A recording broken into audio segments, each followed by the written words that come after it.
Taalasmaa taitaa olla homo, kun puhuu tuohon tyyliin. Pikkupojasta asti. Pelkkä viaton harrastushan se on. Ai huomenta! Ai sä oot sinä.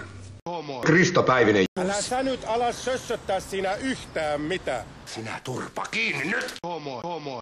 Ismo, lopeta! Uskon nyt, minä en anna sulle pontikkaa kuin tuossa kunnossa. Helvetti! Tästä irtoon tapansa! 5 eurolla. Ei kiitos. 5 tonnia! Hieno homma. Todella viisas päätös teidän yläisyys. Sun naisystävä on paskaa. Homo. Voi helvetti! Miksi mä ylipäätään tänne tulinkaan? Mä menen käymään tukussa. Moi moi. Moi moi.